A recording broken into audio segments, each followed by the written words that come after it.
Hallelujah. Good evening. સાંજની સલામ. દિવસના અંતે ફરીવાર જીવતા ઈશ્વરનું પવિત્ર નામ લેવાના માટે આપણને આ સુંદર તક પ્રાપ્ત થઈ છે.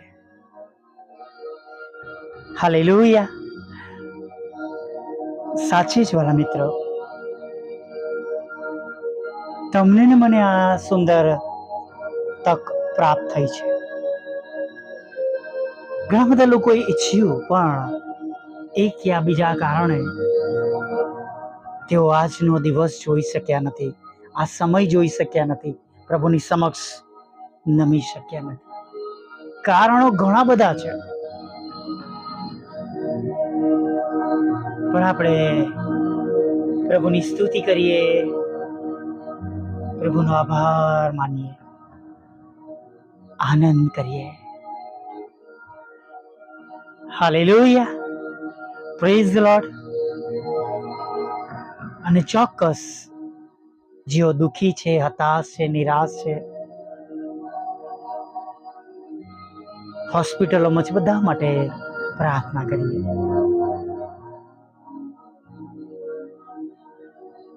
પત્રમાં વાંચીએ છીએ નહીં, કેવળ પોતાના હિત પર જ નહીં, પણ બીજાઓના હિત ઉપર પણ ભરોસો રાખીએ. પાઉલ કહે છે ફિલિપીઓના પત્રમાં. ઘણી વાર આપણે આપણું હિત જોતા હોય છે નહીં, પણ ભલા મિત્રો, ઘણી બધી જગ્યા પર કેવળ ને કેવળ આપણને નહીં, પણ પ્રભુને મહિમા મળે અને બીજાઓ માટે પણ કંઈક આપણે સારું કરી શકીએ એવું પણ કરીએ. આ સમય દરમિયાન ઘણા બધા લોકો એવા છે જેમને આપણી પ્રાર્થનાઓની જરૂર છે, અને સાથે દૈનિક જીવનને માટે, તેમના બાળકો માટે ઘણી બધી જરૂર છે. અને માટે આપણે બધા જેઓ પ્રભુ ઈસુના લોહીમાં ખરદાયેલા છે, આપણા ઘૂંટણો પ્રભુની આગળ નમાવીએ, અને એમ કરવાથી પ્રભુ આપણી પણ પરિસ્થિતિ બદલી દે. નહીં, જ્યારે અય્યુબે તેમના મિત્રો માટે પ્રાર્થના કરી, ત્યારે અય્યુબની પણ પરિસ્થિતિ બદલાઈ ગઈ, અને કેટલી ગજબની બદલાઈ ગઈ. નહીં કે જે હતું એના કરતાં એની પાસે ડબલ હતું. એના પાછલા સમયમાં સૌથી વધારે તેની પાસે હતું.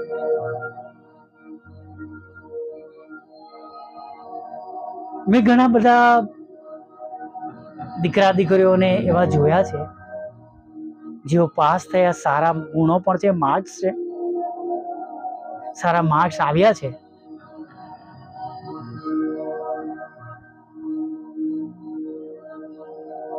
પણ તેઓ સ્કૂલોમાં આગળ કે કોલેજોમાં એડમિશન લઈ શકતા નથી, અથવા જે તે કોર્સમાં તેઓ ફીની વ્યવસ્થા કરી શકતા નથી. ચોક્કસ આપણે બધા જ કોઈ એવા જગતના ધની નથી કે આપણે બધાને માટે મદદો મોકલી શકીએ. આપણા મને ઘણા બધા એવા છે કે આપણે પણ મદદને માટે પ્રભુની આગળ નમેલા રહીએ છીએ. પણ મિત્રો, જો આપણે પ્રાર્થના કરીશું તો ચોક્કસ પ્રભુ આપણી પ્રાર્થનાઓ સાંભળશે. એવા લોકો માટે કે જેમના ઘરોમાં અન્ન નથી, ઘણા લોકોને ઘણા બધા આશીર્વાદ છે, પણ ઘણા બધા લોકો પાસે એવું પણ છે, તમને સાંભળીને નવાઈ લાગશે, ઘણા મા બાપો એવું પણ કહે છે, સ્કૂલમાં હતા તો મારા બાળકોને એક ટાઈમ ભોજન મળતું હતું સ્કૂલમાંથી, પણ હવે 2 ટાઈમના પ્રશ્નો થઈ ગયા છે. જ્યારે તમે અને હું અને આપણા બાળકો તો પેટ ભરીને ભોજન કરીએ છીએ.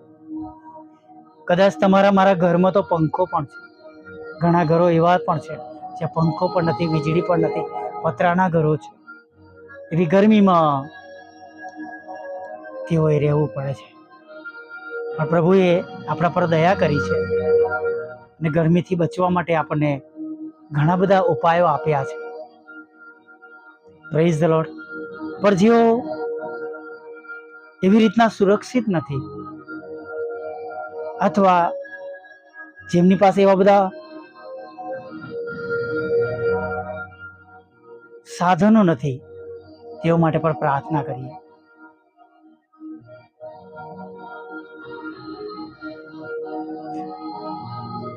પ્રભુએ જ્યારે ઘણા બધા લોકો ભેગા થયા ને અવાવરું જગ્યાએ, ત્યારે શિષ્યો તો કહે છે કે એમને જવા દો કે ખાવાનું તેઓ પોતા માટે શોધે, પણ પ્રભુ કહે છે તમે આપો.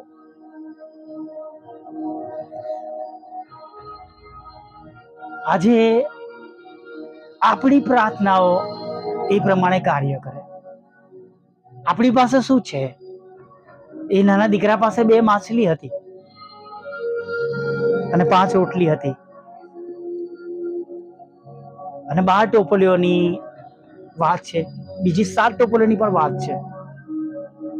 અને બંને બાબતો જ્યારે પ્રભુ હોડીમાં શિષ્યો સાથે હોય છે, જ્યારે તેમની સાથે તેમની પાસે રોટલી ન હતી ત્યારે પ્રભુ કહે છે કે તમે કેમ ચિંતા કરો છો? કઈ નતું એમાંથી 12 ટોપલીઓ થઈ અને કઈ વધારે નતું એમાંથી પણ 7 ટોપલીઓ થઈ. વાલા મિત્રો, આપણી પાસે જાણે એ ઓછી રોટલી અને માછલીના રૂપમાં આપણી પાસે સમય છે પ્રાર્થના કરવાનો, આપણી પાસે મન છે, આપણી પાસે પ્રભુની ઓળખ છે, આપણે પ્રભુની દયા પામેલા છે, આપણે પ્રભુની કૃપા જોઈ છે અને આપણે જાણીએ છીએ કે આપણા પ્રભુ આજે પણ એ જ મોટા મોટા ચમત્કારો કરી શકે છે. Hallelujah, praise the lord. પ્રભુ સાંભળે છે. હમણાં 2 મહિના પહેલા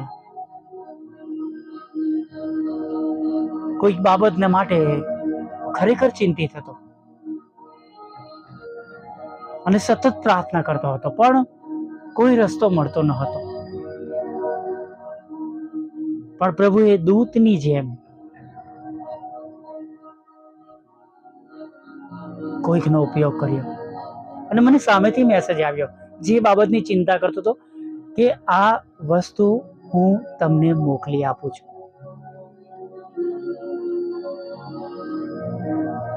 હાલેલુયા. કહેવાનો મતલબ છે પ્રાર્થના હું એકલો નથી કરતો, તમે પણ કરો છો, મારી ટીમ પણ કરે છે, મારી બહેનો કરે છે, રોજ પ્રાર્થનામાં માગે છે ભાઈને જેની જરૂર છે તે આપજો સેવાના માટે. હાલેલુયા. અને ઘણી બધી એવી પ્રાર્થનાઓના કારણે આ નાની મિનિસ્ટ્રીને હું રન કરી રહ્યો છું, ઈશ્વરની કૃપાથી, ઈશ્વરની દયાથી,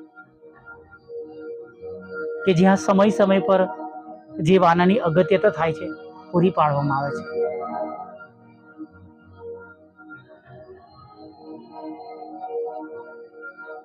કોઈકને પ્રભુ વિદેશમાંથી એવું રૂડું મન આપે છે કે જ્યાંથી હાથ લાંબો થાય છે. હાલેલુયા.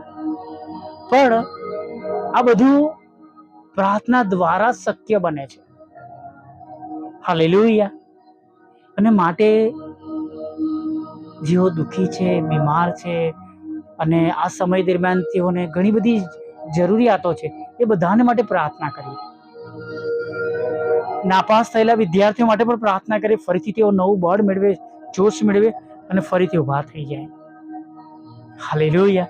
જોબ મળે, નોકરીનો આશીર્વાદ મળે, બિઝનેસ તેમનો આશીર્વાદિત થાય, લગ્ન જીવનો આશીર્વાદિત થાય, લગ્ન સમય પર થઈ જાય કે જેથી કરીને ખોટા રસ્તા પર જુવાનો દીકરા દીકરીઓ ના જાય, ખોટા વ્યભિચારમાં ન પડે, યોગ્ય સમયે લગ્ન થઈ જાય તો એક કુટુંબનો આશીર્વાદ પ્રભુ તેમને આપે અને ઘણા બધા એવા પાપથી તેઓ બચી જાય, દૂર રહે.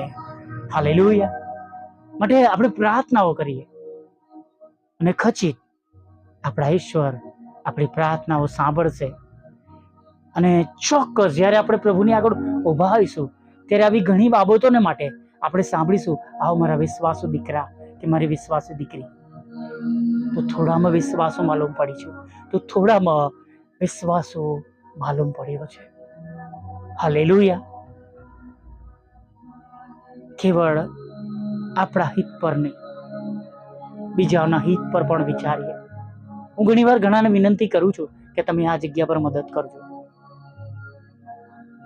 અને આપણે પણ આપણા પ્રભુને વિનંતી કરીએ, આપણી પ્રાર્થના દ્વારા અરજ કરીએ કે પ્રભુ એવા ઘરોમાં તેમના દૂતો દ્વારા સહાય અને મદદ કરે. હાલેલુયા. પ્રભુ મિનિસ્ટ્રીને પણ સહાય કરે, અને બીજા ઘણા બધા લોકો જેઓ પ્રભુને માટે કામ કરે છે તેઓને પણ પ્રભુના દૂતો દ્વારા પહોંચવામાં. હાલેલુયા. અને એમ આપણે પણ પ્રભુના દ્વારા આશીર્વાદિત થઈએ. Praise the lord. હાલેલુયા. આવી એક નાની પ્રાર્થના સાથે સાંજના સમયમાં આગળ વધીએ. વલ્લા પ્રભુ, અમે તમારી સ્તુતિ કરીએ છીએ અને તમારો પુષ્કળ આભાર માનીએ છીએ. સવારના પ્રથમ પહોરથી પ્રભુ તમે અમારી સાથે છો, તમે અમારી સંભાળ લીધી, તમે અમારી કાળજી લીધી. પ્રભુ, તમે અમને ખોરાક, વસ્ત્ર, અન્ન, પાણી પૂરા પાડ્યા. સર્વ આશીર્વાદો માટે અમે તમારો આભાર માનીએ છીએ. જીવન જરૂરી બાબતો, વસ્તુઓ, ખાદ્ય, ખોરાક, સામગ્રી પૂરી પાડી, રહેવાને માટે ઘર આપ્યું પ્રભુ, ગરમીમાં અમારું રક્ષણ કર્યું પ્રભુ, ઠંડા પાણીના પ્યાલા આપ્યા પ્રભુ. પ્રભુ, સર્વ બાબતોને માટે પ્રભુ અમે તમારી સ્તુતિ કરીએ છીએ, તમારો આભાર માનીએ છીએ. પ્રભુ, જે આશીર્વાદોની બીજાઓને જરૂર છે, હા, જે આશીર્વાદો અમારી પાસે છે અને આવા આશીર્વાદો જેમની પાસે નથી એમના માટે અમે આગ્રહથી પ્રાર્થના કરીએ છીએ. તેઓ પણ તમારી કૃપાથી, તમારી દયાથી પ્રભુ વંચિત ના રહે એવી અમે પ્રાર્થના કરીએ છીએ. એવા લોકોનું, કુટુંબોનું ભરણપોષણ તમે કરો. અને પ્રભુ, જેઓ બહાર જે જાનવરો છે, પક્ષીઓ છે, પ્રાણીઓ છે, આકાશમાં ઉડતા પક્ષીઓ છે, તેઓની પણ પ્રભુ તમે સાથે રહેજો. તેમને પણ પ્રભુ તમે રક્ષણ આપજો, ગરમીમાં રક્ષણ આપજો, તોફાની વાતાવરણમાં, પવનમાં રક્ષણ કરજો, ખોરાક પણ આપજો, અને રહેઠાણની સારી જગ્યા પણ તમે તેમને પૂરી પાડજો. અને દરેક જોખમથી પ્રભુ તમે એમને બચાવજો પ્રભુ. હા પ્રભુ, ભૂખ્યાઓને અન્ન આપજો પ્રભુ, વસ્ત્ર પણ આપજો પ્રભુ.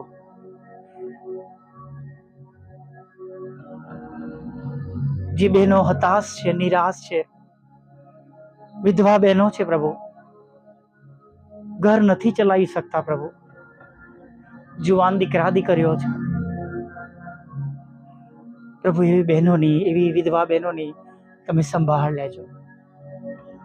જેઓને અમે કહ્યું છે પ્રભુ તેમને હેલ્પ કરવા માટે, તેમને મદદ પ્રભુ તેઓ કરે એવું તમે થવા દેજો. જેઓને નાણાંની જરૂર છે, લોનની જરૂર છે, મકાનની જરૂર છે, સર્વને પ્રભુ તમે બમણા આશીર્વાદથી ભરી દેજો પ્રભુ. પ્રભુ બાપ, લગ્નનો આશીર્વાદ આપજો, બાળક ધનનો આશીર્વાદ આપજો તમારા બાળકોને. કેફી પદાર્થોમાંથી, વ્યસનોમાંથી, દ્રવ્ય લોભમાંથી, ખરાબ પ્રકારના સ્ત્રી પુરુષના સંબંધમાંથી પ્રભુ તમે તમારા બાળકોનું રક્ષણ કરજો, બચાવજો પ્રભુ. શેતાને જેમને ગેરમાર્ગે દોર્યા છે તમે તેમનું રક્ષણ કરજો પ્રભુ. પ્રભુ, જેઓ માંદા છે, જેમના શરીરોમાં અલગ અલગ રોગ છે, તેમના માટે પણ અમે પ્રાર્થના કરીએ છીએ. પ્રભુ, એ રોગ તેમના શરીરમાંથી નીકળી જાય. અકસ્માત થયો છે, શક્કરનો રોગ છે, લોહીનો રોગ છે, સાઇનસ છે પ્રભુ, માઇગ્રેન છે, થાઇરોઇડ છે, ચામડીનો રોગ છે, હાડકાનો રોગ છે, આંખ કાન ગળાનો રોગ છે પ્રભુ ઘણા બધા રોગ છે, ન્યુરોનો રોગ છે, નાના મોટા મગજનો રોગ છે, પાંસળીનો ફેફસાનો રોગ છે, અથવા જે રોગ છે એમાંથી તમે એમને સંપૂર્ણ સાજા કરજો પ્રભુ. જેમના પર ખોટા તોમતો છે, આરોપો છે, એ ખાલી જ કરજો. વિદેશ જવાનો આશીર્વાદ આપજો પ્રભુ, નાણાંનો આશીર્વાદ આપજો પ્રભુ, જોબનો આશીર્વાદ આપજો, બિઝનેસનો તમે તેમને આશીર્વાદ આપજો પ્રભુ. એવી અમે પ્રાર્થના કરીએ છીએ. તમારામાં આત્મિક રીતે વૃદ્ધિ પામે પ્રભુ, એવો આશીર્વાદ આપજો પ્રભુ. કુટુંબોમાંથી બાળક બને પ્રભુ, સેવાઓ કરનારા થાય પ્રભુ, એવા લોકોની પર જરૂર છે પ્રભુ. હા, તમારા મજૂરો વધી જાય પ્રભુ, હા, તમારા મજૂરો જોડાય, ઉમેરાય પ્રભુ, એના માટે પ્રાર્થના કરીએ છીએ. અમારી પણ સેવાઓને આશીર્વાદિત કરો પ્રભુ. યુટ્યુબ, ફેસબુક, વોટ્સઅપની સેવાને આશીર્વાદિત કરો. રૂકાવટો તમે દૂર કરજો પ્રભુ. અને પ્રભુ, જે વાનાની અમને અગત્યતા છે પ્રભુ, એના માટે પણ તમે રસ્તાઓ ખુલ્લા કરજો પ્રભુ. અત્યારે પ્રભુ સર્વની સાથે રહેજો. ખોરાક, વસ્ત્ર, અન્ન, પાણી આપજો. નાની મોટી ભૂલો, પાપ, ગુનો જે થઈ ગયા છે એને માફ કરજો. અને સવારમાં તમારું પવિત્ર નામ તક આપજો. માગતા પ્રાર્થના પ્રભુ ઈશ્વરના નામમાં પિતા સાંભળીને માન્ય કરજો. આમીન, આમીન, આમીન.